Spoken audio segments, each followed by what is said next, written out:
प्रामाणिक समाधान। नमोस्तु गुरुवर। तनाव रहित जीवन के लिए परिस्थितियों को हम किस प्रकार विभाजित करें जिससे अनुकूल परिस्थितियों की अपेक्षा प्रतिकूल परिस्थितियों को कम हिस्सा मिल पाए?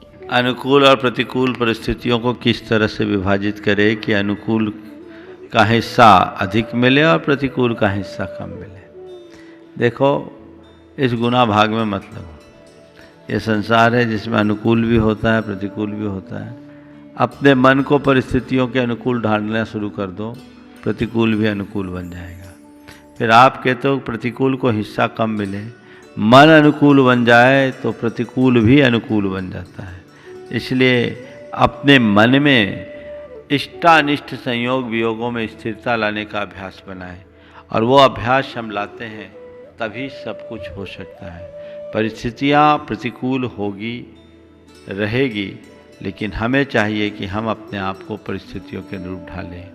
एक बात ये जरूर ध्यान रखने की है कि परिस्थितियाँ मेरे अनुकूल हो ये मेरे हाथ में नहीं है, पर मैं अपने मन को परिस्थितियों के अनुकूल ढालूं ये मेरे हाथ में है, जिसका हमें ध्यान रखना चाहिए। नमोस्तु गुरुवर। जैन परंपराओं में हवन का क्या महत्व है, और यदि उत्तम वस्तुओं से किया गया हवन पर्यावरण को शुद्ध करता है तो कृपया इसकी सम्यक विधि और सामग्री बतलाएं। देखिए, हवन के महत्व पर काफ़ी रिसर्च हुए। भारतीय परंपरा में प्राचीन काल से हवन की परंपरा रही है, और हवन को पर्यावरण की शुद्धि का एक सशक्त निमित्त बताया गया, बशर्ते शुद्ध गाय के, देशी गाय के घृत से और उसकी श्रमधा की सामग्री बिल्कुल सही हो, तो उससे पर्यावरण विशुद्ध होता है, वातावरण में व्याप्त विषाणु नष्ट होते हैं। जहाँ तक जैन परंपरा का सवाल है, कुछ लोग ऐसा कहते हैं जैनों के यहाँ जो हवन की परंपरा है वो प्राचीन नहीं है, वैदिकों से ली गई, जबकि ये बात मुझे सुसंगत नहीं दिखती। आचार्य जिनसेन ने आदि पुराण में 3 प्रकार की अग्नियों की स्थापना करके हवन करने का विधान अनेक प्रसंगों में किया है, और उसके लिए अलग अलग मंत्रों का भी उल्लेख किया है।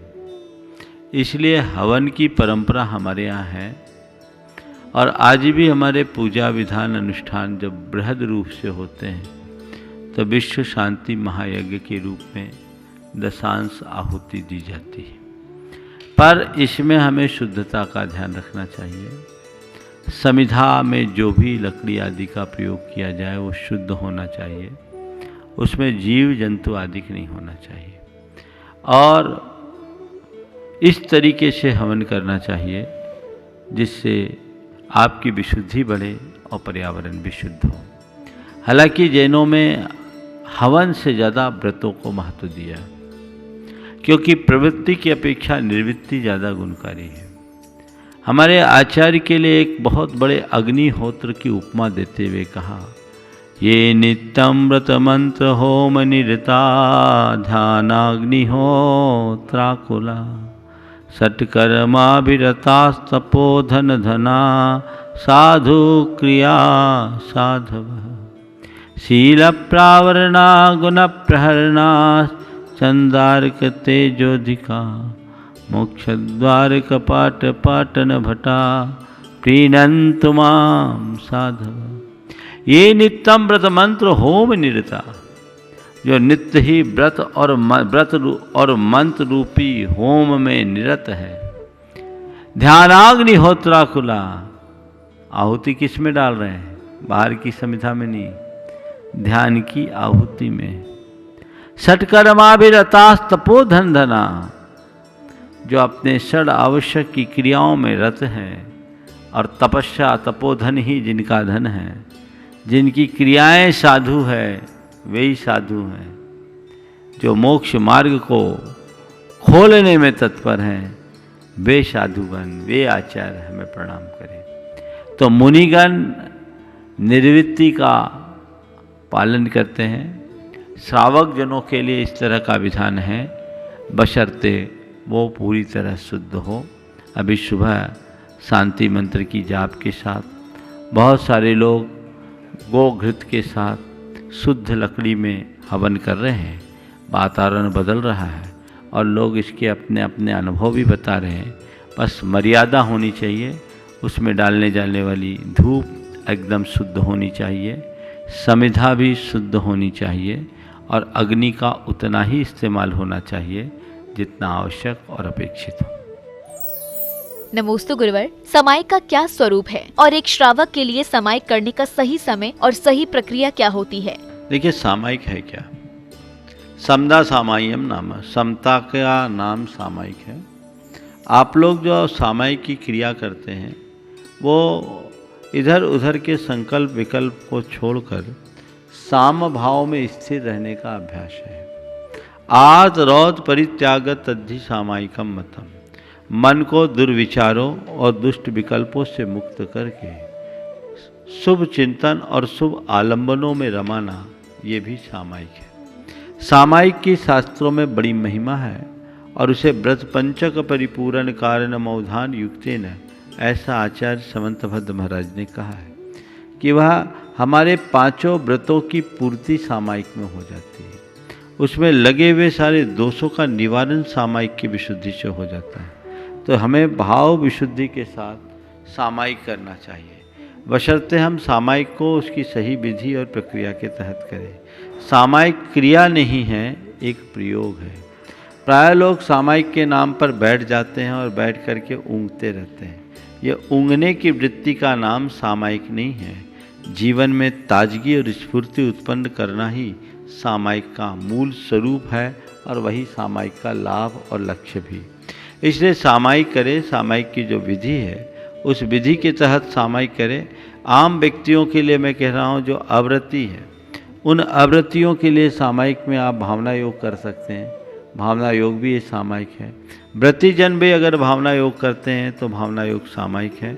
जो हमारी सामायिक की विधि उसके अनुरूप आप करें, कुछ भी शुभ आलम्बन लेकर आप उसे दोहराएं तो ये सामायिक का लाभ हो सकता है। सामायिक में मंत्र जाप, सामायिक में तत्व चिंतन, सामायिक में भावना भावन, सामायिक में आत्मध्यान, अलग अलग स्तर पर सब कुछ किया जा सकता है। ये सामने वाले की योग्यता और स्थिरता पर निर्भर करते हैं। जिस व्यक्ति की एकाग्रता अधिक है वो सामायिक में कम से कम आलम्बन लेता है, लेकिन जिनकी एकाग्रता अल्प है उन्हें बृहद आलम्बन लेना चाहिए।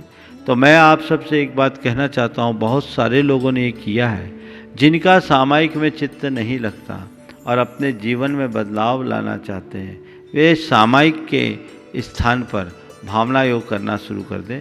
पूरे 48 मिनट तक भावना योग करें, आप महीने भर में अपने जीवन में बहुत बड़ा बदलाव महसूस करेंगे और आप फिर सामायिक करेंगे नहीं, आप में सामायिक घटेगा। नमोस्तु गुरुवर, आत्मा के उद्धार का सबसे सरल मार्ग कौन सा है जिसको सभी प्राणी अंगीकार कर सके? आत्मा के उद्धार के लिए सबसे आसान मार्ग कौन सा है जो सभी प्राणी अंगीकार कर सके? कुछ मत करो, अधर्म से बच जाओ। अधर्म से बचोगे आत्मा का उद्धार होगा। मैं धर्म करने की बात आपसे नहीं करता, अधर्म से बचने की बात करता हूँ। जितना बने अधर्म से बचो। ये अधर्म आत्मा के पतन का कारण है। जितना छूटेगा उतनी ही जल्दी हम आत्मोद्धार कर सकें। नमोस्तु गुरुवर, कहा गया है कि णमोकार मंत्र का जाप हर परिस्थिति में कर सकते हैं, तो क्या इस मंत्र के उच्चारण का फल हर व्यक्ति के लिए हर स्थान पर एक समान है या अलग अलग? देखिए, मंत्र के उच्चारण का फल उसके साथ जुड़ी हुई भावना और एकाग्रता के अनुरूप होता है। अब कोई टेप रिकॉर्ड की तरह केवल ऊपर ऊपरी मन से बोलेगा तो उसको उतना ही फल मिलेगा, लेकिन गहराई से भर करके बोलेगा तो उसका असर अलग होगा। णमोकार मंत्र एक सामान्य व्यक्ति बोलता है और एक कोई साधक के मुख से उच्चारित होता है तो उसका फल अलग होगा। मैंने पहला वाक्य कहा कि किसी भी मंत्र का लाभ उसके साथ जुड़ी हुई भावना और एकाग्रता के अनुरूप होता है। तो आपकी भावना कैसी है और उसमें आपकी तल्लीनता या तन्मयता कैसी है, सब बातें उस पर अवलंबित है। नमोस्तु गुरुवर, यदि किसी कारणवश उपकृत व्यक्ति धन्यवाद देने की स्थिति में ना हो तो क्या ये कृतज्ञता की श्रेणी में आएगा? देखिए, उपकृत व्यक्ति को हमेशा उपकारी के प्रति ऋणी रहना चाहिए, कृतज्ञता का भाव रखना चाहिए। जहाँ तक उपकृत व्यक्ति को उपकारी के प्रति कृतज्ञता प्रकट करने की स्थिति न दिखे ठीक है, प्रत्यक्ष जाकर के कृतज्ञता प्रकट नहीं कर सकते, लेकिन भावनात्मक रूप से तो हम अपनी कृतज्ञता प्रकट कर सकते हैं। शब्दों में तो ऐसा बोल ही सकते हैं, उसमें कृपणता नहीं होनी चाहिए। और वैसी स्थिति रखने वाले को हम मानेंगे कि वह कर्तव्यनिष्ठ होकर अपना कार्य संपन्न कर रहा है। और यदि ऐसा नहीं कर पा रहा है तो वह एक प्रकार की वैचारिक कृपणता या यूँ कहें जानबूझ करके ऐसा कर रहा है तो कृतज्ञता का भी अनुपालन कर रहा है। नमोस्तु गुरुवर, हर व्यक्ति को लगता है कि वह नकारात्मकता से मुक्त है, तो ये कैसे पता चले कि उसके पास कोई नकारात्मक गुण है या नहीं? देखिए, ऐसा है, जब तक बुहारी लगा करके आगे नहीं बढ़ोगे तो कचरा कहाँ दिखेगा। हर व्यक्ति को अपने घर का आंगन साफ दिखता है, लेकिन उसमें बैठे भी धूल की परत का एहसास तब होता है जब आप उसमें बुहारी लगाते हैं। हर व्यक्ति अपने आप को बिल्कुल साफ सुथरा मानता है, लेकिन उसकी दोष और दुर्बलता का एहसास तब होगा जब वो अंदर बुहारी लगाए, अंदर झांके, अपने समीक्षा करे, अपनी खूबियों और खामियों को देखे। तटस्थ भाव से समीक्षा करने से ही व्यक्ति को अपनी दुर्बलताओं का पता लगता है और ऐसा व्यक्ति ही नकारात्मकता से मुक्त हो सकता है। नियमित भावना योग करे तो ये बहुत अच्छे परिणाम मिल सकते हैं। अपने क्रोध को किस प्रकार शांत करूं? कृपया कोई उपाय बतलाएं। देखिए, जिन लोगों को भी इस तरह की परेशानी है वे भावना योग करें और मुझे शांत रहना है, मुझे शांत रहना है, मुझे शांत रहना है, इस कमांड को बार बार दोहराएं। आप अगर इसका नियमित अभ्यास करते हैं तो आप पाएंगे कि 2 से 3 माह के भीतर आपके स्वभाव में जबरदस्त बदलाव घटित होगा, लेकिन उसके लिए लंबे अभ्यास की आवश्यकता। नमोस्तु गुरुवर, स्वीकृति, सहमति, मौन स्वीकृति और अनुमोदना में क्या मौलिक अंतर है और किसी विषय पर तटस्थता को मौन स्वीकृति क्यों मान लिया जाता है? स्वीकृति, सहमति, मौन स्वीकृति और चौथी बात अनुमोदना, इनमें क्या मौलिक अंतर है? देखिए, स्वीकृति या सहमति किसी भी कार्य में हमारी सक्रिय सम्मति को प्रकट करता है। मौन स्वीकृति तटस्थ वृत्ति है, पर कभी कभी मौन की भाषा में भी हमारी सम्मति हो जाती है, जिसे हम निष्क्रिय सम्मति के रूप में जान सकते हैं। अनुमोदना में हमारी सक्रियता नहीं है, पर समर्थन प्रकट होता है। देखिए, मुद्दे पर विचार प्रकट न करना, तटस्थ रहना मौन स्वीकृति नहीं है। मौन स्वीकृति ये है कि ठीक है, जहाँ ऐसी स्थिति है जिस समय मुझे विचार प्रकट करना वांछित नहीं लग रहा है, वहाँ मैं तटस्थ हो गया। वहाँ न स्वीकृति है न अस्वीकृति। लोग इस तटस्थता को मौन स्वीकृति मान ले, वो उनकी बात, पर अगर हमारी बॉडी लैंग्वेज से कहीं से सम्मति सूचक कोई बात प्रकट होती तभी स्वीकृति मानी जाएगी। अन्यथा तो तटस्थता मात्र को लोग मौन स्वीकृति मान लेंगे, फिर तो हम कहीं तटस्थ होंगे नहीं। फिर हमारे पास 2 ही स्थितियां बनेगी, स्वीकृति या अस्वीकृति। स्वीकृति और अस्वीकृति के बीच में है तटस्थता, कि भैया तुम स्वीकार हो तो भी हमें फर्क नहीं और स्वीकार न करो तो भी हमें स्वीकार नहीं। इसे अपनाओ तो भी मुझे कोई फर्क नहीं और न अपनाओ तो भी मुझे फर्क नहीं। इस वृत्ति का नाम तो तटस्थता है। और अगर विधि और निषेध परक कोई बात हम करते हैं तो उसमें एक तरफ स्वीकृति है और एक तरफ अस्वीकृति है। इनके मध्य है मौन स्वीकृति, ये तटस्थता। तटस्थता को मौन स्वीकृति नहीं कहेंगे, फिर तो मौन अस्वीकृति भी कहना पड़ेगा। इसलिए तटस्थता को तटस्थता के रूप में देखना चाहिए, उसे मौन स्वीकृति नहीं मानना चाहिए। मौनम सम्मति लक्षणम की जो उक्ति है वो अलग संदर्भ में कही गई है, जहाँ हमारी तटस्थता प्रकट नहीं हो रही है पर हमने मौन भर धर लिया है, वो मौनम सम्मति लक्षणम में आ जाएगा। लेकिन तटस्थता है जहाँ स्वीकृति और अस्वीकृति दोनों की स्थिति नहीं है, उस भूमिका का नाम। नमोस्तु गुरुवर, असाध्य रोग के कारण यदि बचने की संभावना ना हो तो उस घड़ी में व्यक्ति को किस प्रकार समाधि लेनी चाहिए? ऐसा लगने लगे कि अब बच पाना मुश्किल है, तो उसी क्षण सभी जीवों से क्षमा मांगो, सभी को क्षमा करो, मन का शोक, भय, संताप सब त्यागो, शरीर की नश्वरता को ध्यान में रखते हुए आत्मा का स्मरण करो और इस संकल्प के साथ कि जब तक इस बीमारी से मैं मुक्त नहीं हो जाता, जब तक मेरे प्राण पूरी तरह सुरक्षित नहीं हो जाते, तब तक मेरे चारों प्रकार के आहार का त्याग है। ये भी एक संलेखना की विधि है जिसे संक्षेप प्रत्याख्यान कहते हैं। उपसर्ग आदि की स्थिति में है और यदि ये लक्षण दिखता है कि अब तो जाना ही है, तो यावत जीवन भी हम आहार पानी का त्याग कर सकते हैं और अपने मन में सत्य और उत्साह को बढ़ाते हुए स्थिरतापूर्वक शरीर छोड़ने की प्रक्रिया को अपना सकते हैं। नमोस्तु गुरुवर, हमारे जीवन में प्रायश्चित का क्या महत्व है और एक व्यक्ति को कब, कैसे, क्यों और किससे प्रायश्चित लेना चाहिए? देखिए, प्रायश्चित हमारे पापों के छेदन का एक माध्यम है, जिससे हमारे अपराधों की शुद्धि हो, उसको बोलते हैं प्रायश्चित। मनुष्य को पहले तो कोई दोष करना नहीं चाहिए, पर ज्ञात अज्ञात भाव में दोष लग जाए तो उसके शोधन का प्रयास जरूर करना चाहिए। इसी प्रक्रिया को प्रायश्चित कहते हैं और ये प्रायश्चित लेने से हमारे पाप कटते हैं, चित्त निर्मल बनता है। प्रायश्चित गुरुओं से लेना चाहिए। छोटे मोटे दोष लगे तो वो भगवान की साक्षी में अपनी निंदा आलोचना कर लेना भी एक प्रकार की प्रायश्चित है, पर मूल व्रतों में अगर दोष लगते हैं तो गुरुओं से ही उसका प्रायश्चित लेना चाहिए और ऐसे गुरु से जो आपकी बात को सार्वजनिक न करे और जो खुद आचार विचार की कसौटी पर खरा उतरता हो।